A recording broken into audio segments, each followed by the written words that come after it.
Assalamualaikum warahmatullahi wabarakatuh.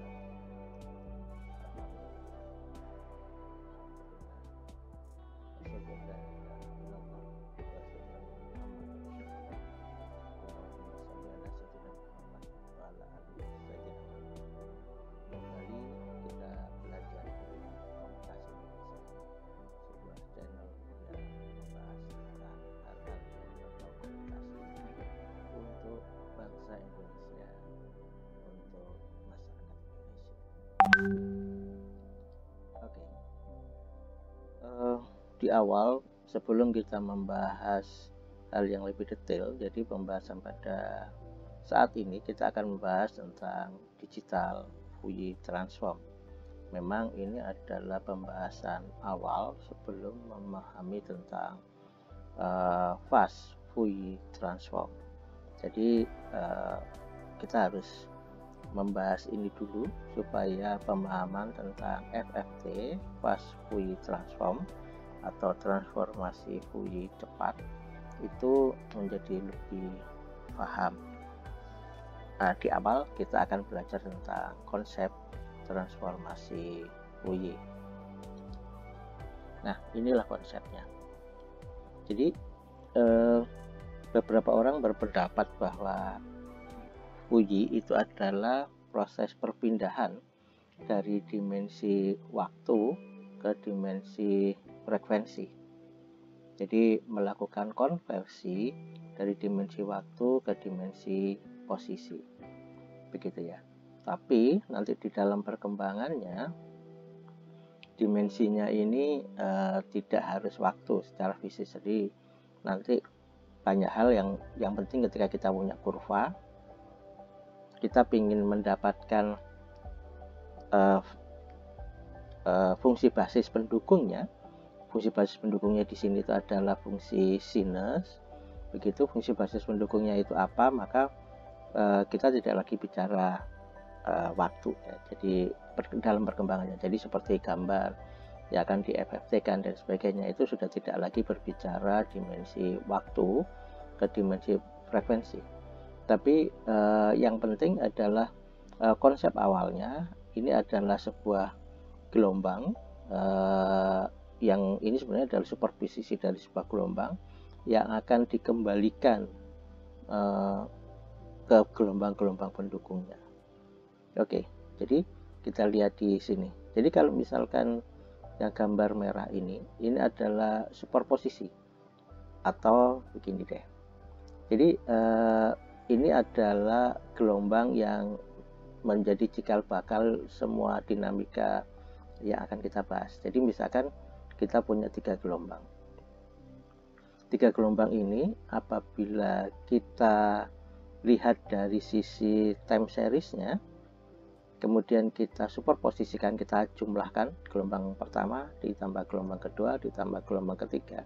Ketika kita jumlahkan, maka hasilnya adalah seperti gambar di samping ini. Begitu.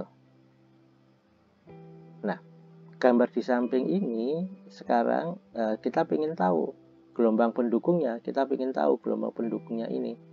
Maka ketika ini dilakukan proses transformasi Fuyee, maka hasilnya adalah seperti ini. Begitu. Nah, puncak-puncak ini itu adalah gelombang pendukungnya. Gitu ya. Oke, di sini lebih jelas keterangannya. Jadi ini adalah gelombang pendukung.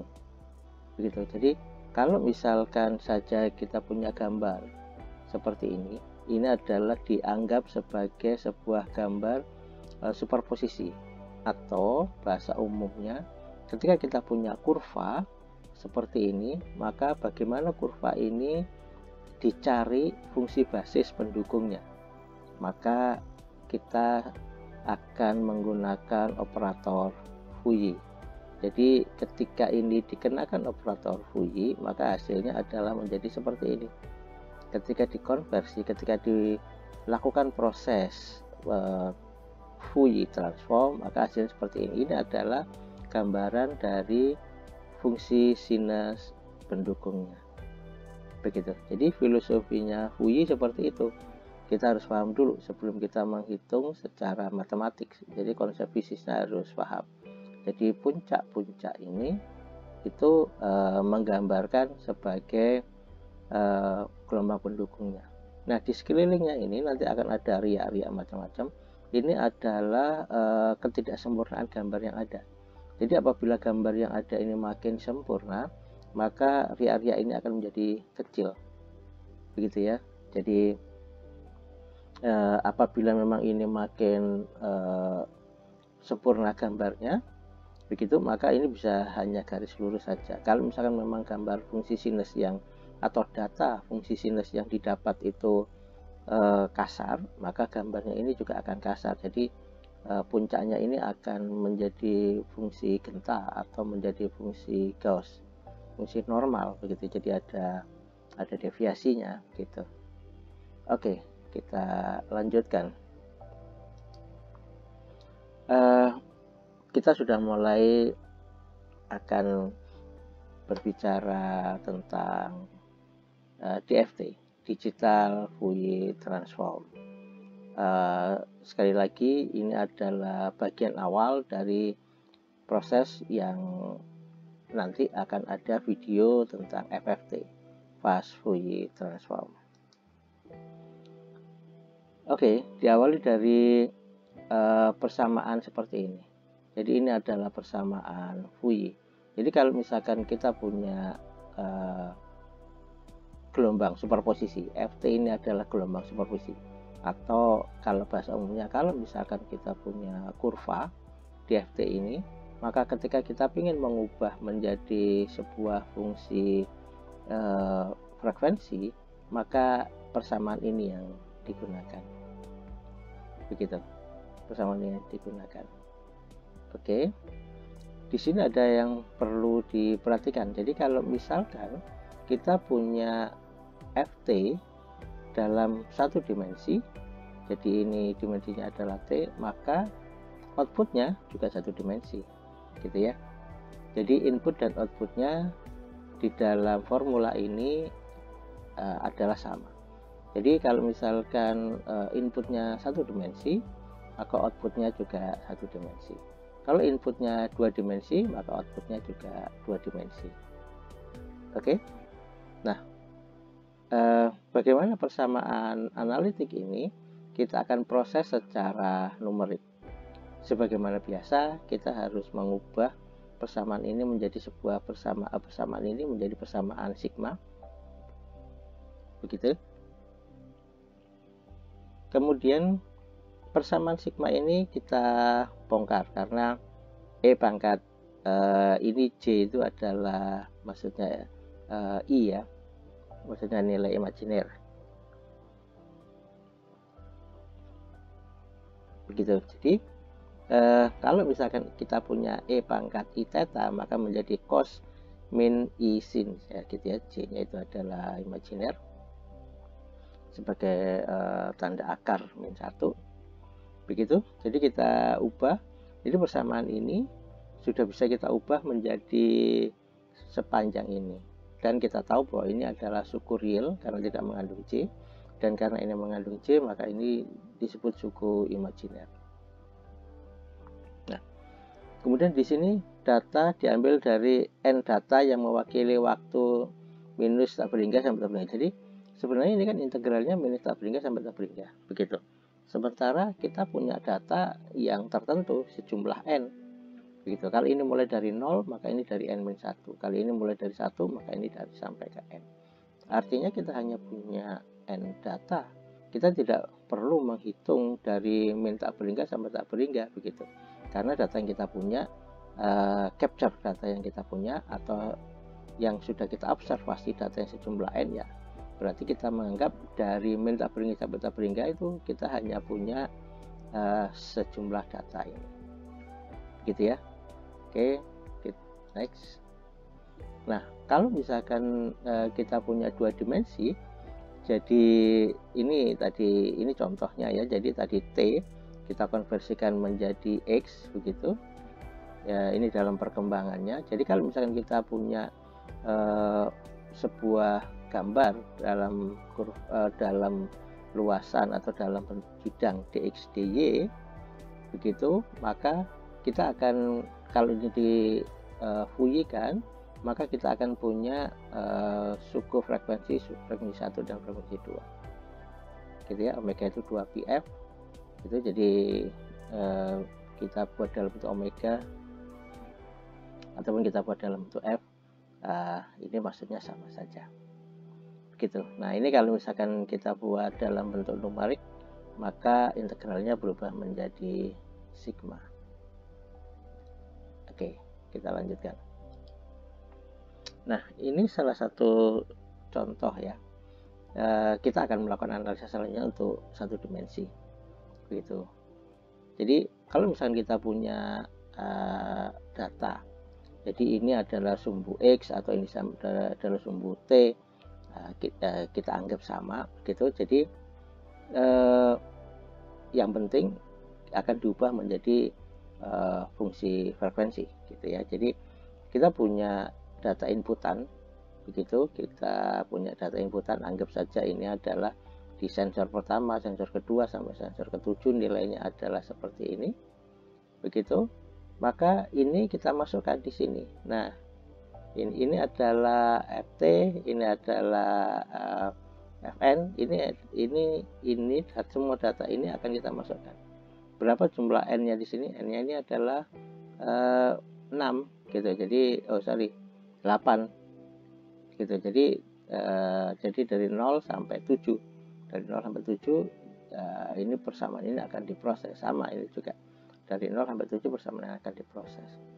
Nah, kalau begitu dapat frekuensi apa saja? Dapat frekuensi ya sejumlah ini. Jadi kalau misalkan data yang dimasukkan adalah 7, maka outputnya adalah 7 juga. Outputnya K-nya adalah 7 juga gitu ya.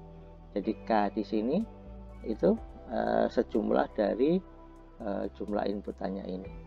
Sementara untuk mendapatkan 1K ini diiterasi, diproses untuk sejumlah Fn. Ini semua dijumlah, dikalikan cos tadi ya, dijumlah, maka hasilnya 1K. Dijumlah lagi menghasilkan K berikutnya, dijumlah lagi menjadikan K berikutnya begitu. Jadi kita dapatkan 7K gitu hasil dari hitungan seperti ini. Kita lanjutkan. Oke. Kita sudah langsung masuk ke pembahasan lebih detail ya. Jadi kalau misalkan kita punya FT di sini sebagai inputan atau FN di sini sebagai inputan, maka kita bayangkan kita sekarang sedang membuat fungsi inputan atau data inputan. Oke, sebelum bahas itu kita sedikit bahas bagaimana kalau misalkan kita membuat satu gelombang. Ketika kita membuat satu gelombang, maka formulanya seperti ini.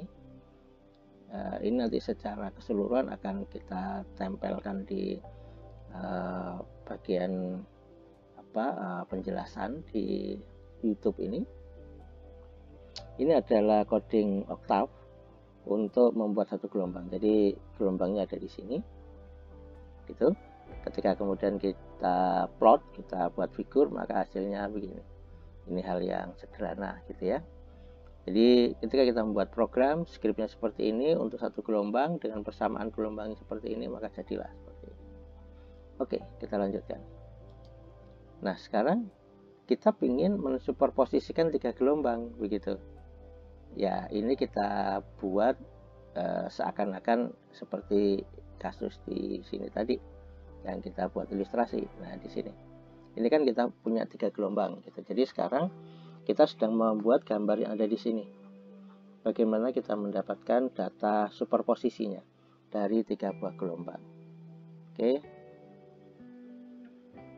Ini satu gelombang. Nah, ini satu gelombang. Nah, ini 3 gelombang. Jadi kita menjumlahkan U1, U2, dan U3 ini.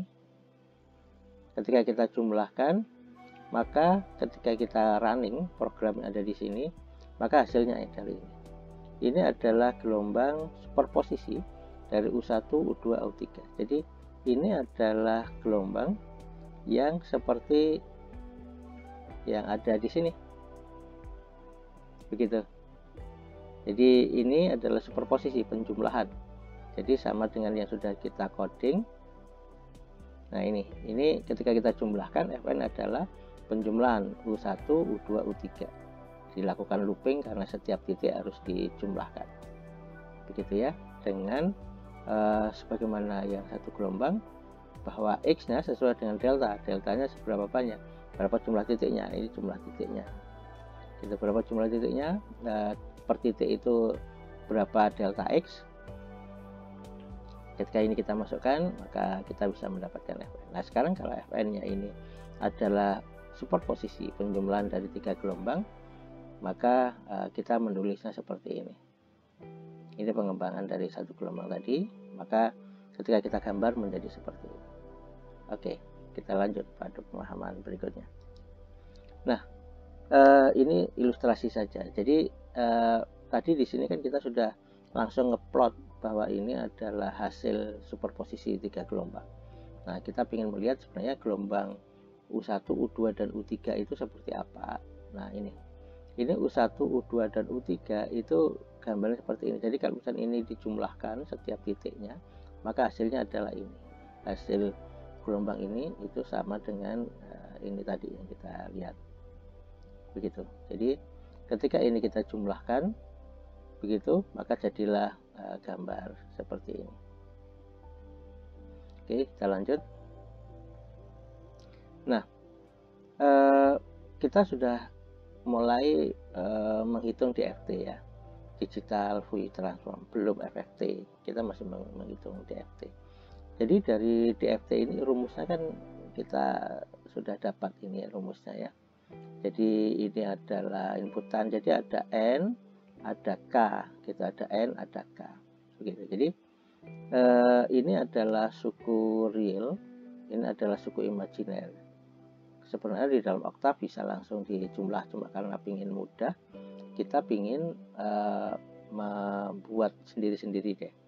Jadi ini adalah suku real, ini suku real karena ini adalah sigma, maka kita buat F real 0, F imajiner awalnya 0, kemudian dia dijumlah terus, di looping, dijumlah terus, maka kita akan mendapatkan F real K. Jadi F real K itu menghitung ini. Dengan nilai ini adalah Fn cos 2pi NK per N. N-nya adalah itu yang persyaratan tadi. Ini nanti skripnya akan kita postingkan di bagian penjelasan di video ini. Nah, begitu juga dengan imajiner. Imajiner ini kita dapatkan seperti ini. Nah, untuk intensitasnya itu kan akar dari R kuadrat ditambah imajiner kuadrat gitu ya. Jadi intensitas itu adalah real kuadrat ditambah imajiner kuadrat gitu. Jadi diakarkan. Akar dari itu, maka kita ngeplot I-nya di sini. Bagaimana kita ngeplot I? Oke. Ini datanya dari mana? Fn-nya datanya dari mana? Fn itu data dari sini. Ini tadi. Jadi ini tadi kita fuyikan. Jadi ini dari sini ya. Jadi Fn itu dari 3 gambar atau 3 fungsi U1, U2, dan U3. U1, U2, dan U3 seperti ini kita menghasilkan Fn. Nah, kemudian Fn ini kita fuyikan. Nah, ini yang kita kalikan kan Fn ya. Fn ini kita fuyikan, maka hasilnya adalah I. I itu adalah intensitas dari Fourier-nya. Pada saat ini kita masih membahas digital Fourier transform, belum fast, belum bagaimana percepatan. Oke. Nah, figur ini menghasilkan ini. Jadi IK-nya sudah sendiri. Jadi artinya ini kalau disuperposisikan menghasilkan gambar ini. Begitu. Jadi di program ini dan di persamaan ini, jadi kalau misalnya kita punya Fn, ya, di sini Fn, kalau misalkan ini diproses, maka persamaan ini Fk-nya ini adalah ini intensitasnya. Jadi ini dapat dari sini. Oke, kita lanjut. Nah, oke, kita tadi di sini punya F real dan F imajiner. Begitu. Kita ingin melihat bagaimana ini dibangun dari F real dan imajiner, karena IK itu kan adalah intensitas dari F real dan F imajiner gitu. Jadi ini adalah akar dari real kuadrat tambah imajiner kuadrat gitu. Oke, kita akan melihat bahwa ini tuh dibentuk dari mana gitu. Nah, ini. Jadi ini adalah dibentuk dari, ini adalah F realnya, ini adalah F imajinernya. Ada yang cukup menarik memang dari awal tadi ya, kita lihat bahwa ada sesuatu yang simetri. Jadi ini kayaknya sama, ini dengan ini sama, ini dengan ini sama, kemudian ini simetri juga. Ini kalau misalkan ini saya lipat, kemudian saya lipat ke bawah, maka ini simetri. Ini kalau misalkan saya lipat di tengah-tengah, maka ini simetri. Apakah memang benar ini simetri ya, gitu ya? Oke, jadi kalau misalnya kita lihat dari sisi kita lipat lah gitu ya. Kalau misalnya kita lipat dari garis merah ini, maka ini simetri. Ini adalah kita lipat dua kali. Kita lipat ke kiri atau kita lipat ke kanan, dan kita lipat ke atas. Begitu. Nah, ini kalau misalnya kita lipat gitu saja. Jadi seakan-akan ini hal yang sama. Sementara ketika kita lihat hasil akhirnya atau intensitasnya itu sama dengan simetri lipat. Oke, kalau begitu bagaimana kalau misalkan kita menghitung hanya sebagian saja? Jadi sekarang kita perlu menghitung sebagian saja begitu. Jadi karena hasilnya sama ya kita hitung sebagian saja. Kenapa kita harus menghitung semuanya? Rugi juga gitu ya. Karena simetri nilai intensitasnya hanya perlu dihitung sebagian saja. Jadi yang perlu dihitung sebagian saja. Jadi sampai n/2 yang digambar pun sebagian saja. Jadi gambar ini sekarang seakan-akan dipotong menghasilkan gambar ini. Jadi kita hanya memproses ini saja, karena ini ya kebalikannya aja gitu. Jadi ini kita potong. Jadi sekarang tadi kita mendapatkan kesimpulan bahwa ketika hasil superposisi dari Fn ini kita lakukan Fouilly, maka hasil yang seperti ini. Sekarang kita koreksi bahwa ketika kita punya Fouilly seperti ini, hasilnya adalah seperti ini. Begitu. Jadi bukan lagi membahas ini, tapi kita membahas ini. Ya, semoga paham. Kita lanjutkan. Nah, kalau misalkan gambar ini itu kita cek sebenarnya dia itu dari mana saja sih? Dari ini kan superposisi dari gelombang sinus. Superposisinya gelombang apa saja begitu. Nah, ini adalah gambar 3 tadi ya, yang awal tadi. Jadi gambar ini adalah superposisi dari 3 gelombang gitu. Ini adalah gelombang ini, dan gelombang ini. Artinya gelombang ini, dan gelombang ini ketika disuperposisikan dan kemudian dilakukan proses Fouilly, maka menghasilkan gambar ini. Gitu. Ini adalah gambar tadi yang sudah kita koreksi, kita ambil sebagian, maka jadilah seperti ini. Gitu ya. Nah, apa yang bisa kita analisa selanjutnya? Nah, ini kita lihat bahwa kita tahu tadi ini adalah U1, U2, U3, ini U1, U2, U3. Nah, dari U1, U2, U3 itu ketika dilakukan transformasi Fouilly, munculnya kok hanya 2 gitu ya. Munculnya hanya 2. Mana ya? Padahal kan kita punya 3 gelombang. Katanya yang puncak ini mewakili dari gelombang pendukungnya, begitu. Ya, ternyata di sini ada yang perlu dianalisa. Ini belum lengkap untuk membentuk satu gelombang. Ketika belum lengkap membentuk satu gelombang, maka dia nggak akan jadi puncak, begitu ya. Yang bisa jadi puncak itu adalah ketika dia sudah lengkap membentuk minimal satu gelombang. Karena ini sudah lengkap membentuk minimal satu gelombang, maka dia puncaknya muncul. Karena ini minimal sudah ada lebih dari satu gelombang, maka puncaknya muncul. Begitu. Nah, cuma permasalahannya adalah kenapa ini nggak muncul? Ya bisa jadi karena delta X, bisa jadi karena N-nya kurang banyak. Jadi kalau misalnya N-nya kurang, ini kan N-nya 20. Nah, ketika N-nya 20, masih kepotong seperempatnya misalnya. Kalau ini diteruskan ini bisa jadi gelombang karena kan posisi sinus gitu, posisi sinus gitu. Cuma karena frekuensinya kecil, jadi ketika n-nya itu sudah dibuat 20, itu dia belum berbentuk satu gelombang, sehingga ketika difuyikan maka dia tidak akan muncul begitu. Oke, kita analisa berikutnya. Ini cukup paham ya, semoga. Jadi artinya gelombang sinus ini kita harus melihat bahwa bisa jadi gelombang ini nggak muncul karena apa? Karena memang dia belum lengkap untuk menjadi satu gelombang begitu. Kita sekarang mencoba melihat, kita mencoba menganalisa kenapa sih terjadi simetri tadi gitu ya. Jadi kita sudah sepakat tadi ini ya, bahwa kalau misalkan kita punya gelombang, maka ketika gelombang itu tidak muncul, bisa jadi karena memang dia belum lengkap satu gelombang. Nah, sekarang pembahasan kita kembali ke sini. Jadi kenapa ini berubah menjadi ini? Karena dipotong di tengah-tengah di sini tadi ya. Nah, sekarang kita akan membahas kenapa pemotongan di tengah-tengah tadi. Jadi ini menganalisa simetri secara perumusan. Jadi ini tadi kan realnya seperti ini, imajinernya seperti ini, dan intensitasnya seperti ini. Dan kita sudah berkesimpulan untuk ini dihitung K-nya dihitung hanya setengah saja, nggak perlu dihitung semuanya. Oke, kita analisa secara perumusan. Nah, kembali ke persamaan Fouillé yang sudah dalam bentuk numerik, dalam bentuk angka.